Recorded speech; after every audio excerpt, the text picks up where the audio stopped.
Grace ചാനലിലേക്ക് എല്ലാവർക്കും യേശുക്രിസ്തുവിൻ്റെ നാമത്തിൽ സ്നേഹവന്ദനം. എന്തൊക്കെയുണ്ട് വിശേഷങ്ങൾ? യേശുവോടൊപ്പം ഇത്തിരി നേരം.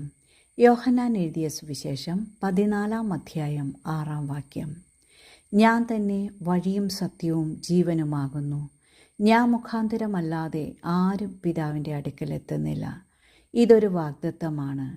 യേശു ആധികാരികതയോടെ തോമസ് എന്ന ശിഷ്യനോട് പറയുകയാണ്, ഞാനാണ് വഴി, സത്യം, ജീവൻ. എന്നിലൂടെയല്ലാതെ ആർക്കും പിതാവിൻ്റെ അടുക്കൽ എത്തുവാൻ സാധിക്കില്ല. ഹല്ലേലൂയ എന്ന് പറഞ്ഞാൽ പിതാവിങ്കിലേക്ക് സ്വർഗത്തിലെത്താൻ ഒരു വഴിയേ ഉള്ളൂ. അതാണ് കർത്താവായ യേശു ക്രിസ്തു. ഇവിടെ തോമസ് സ്വർഗത്തിലേക്കുള്ള വഴി കാണിച്ചു തരണേ എന്ന് പറയുമ്പോൾ, ശരി നോക്കട്ടെ, വല്ല കുറുക്കുവഴികൾ ഉണ്ടോ എന്നല്ല യേശു പറഞ്ഞത്.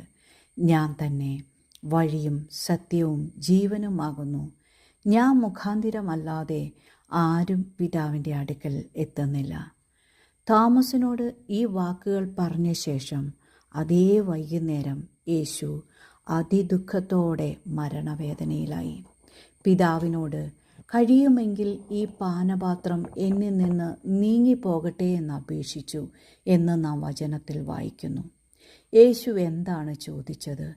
ജനങ്ങളെ പാപത്തിൽ നിന്ന് രക്ഷിക്കുവാനും വീണ്ടെടുക്കുവാനും പിതാവിങ്കിലേക്ക് കൊണ്ടുവരുവാനും മറ്റെന്തെങ്കിലും മാർഗമുണ്ടോ എന്നായിരിക്കാം യേശു പിതാവിനോട് ചോദിച്ചത്.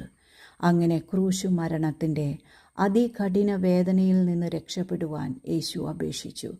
എന്നാൽ ആ നിമിഷത്തിൽ പിതാവാൻ ദൈവം തന്നോട് പറഞ്ഞ വാക്കുകൾ ഒരുപക്ഷെ ഇതായിരിക്കാം: ഇല്ല യേശുവേ, നീയാണ് വഴി, മറ്റൊരു കുറുക്കുവഴിയുമില്ല.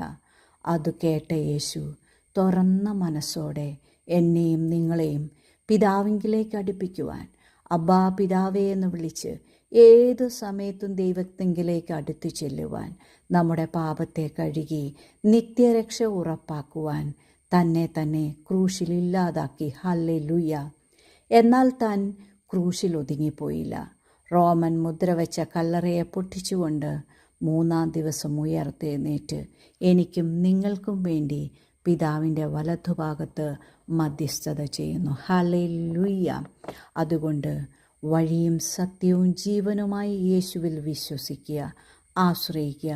ഈ ലോകത്തിൽ ഒരു ജയകരമായ ജീവിതവും പരലോകത്തിൽ നിത്യതയും യേശുവിലൂടെ നമുക്ക് ലഭിക്കുന്നതിനായി സ്തോത്രം ചെയ്യാം. ദൈവം നമ്മെ എല്ലാവരെയും ധാരാളമായി അനുഗ്രഹിക്കട്ടെ. ആമേൻ.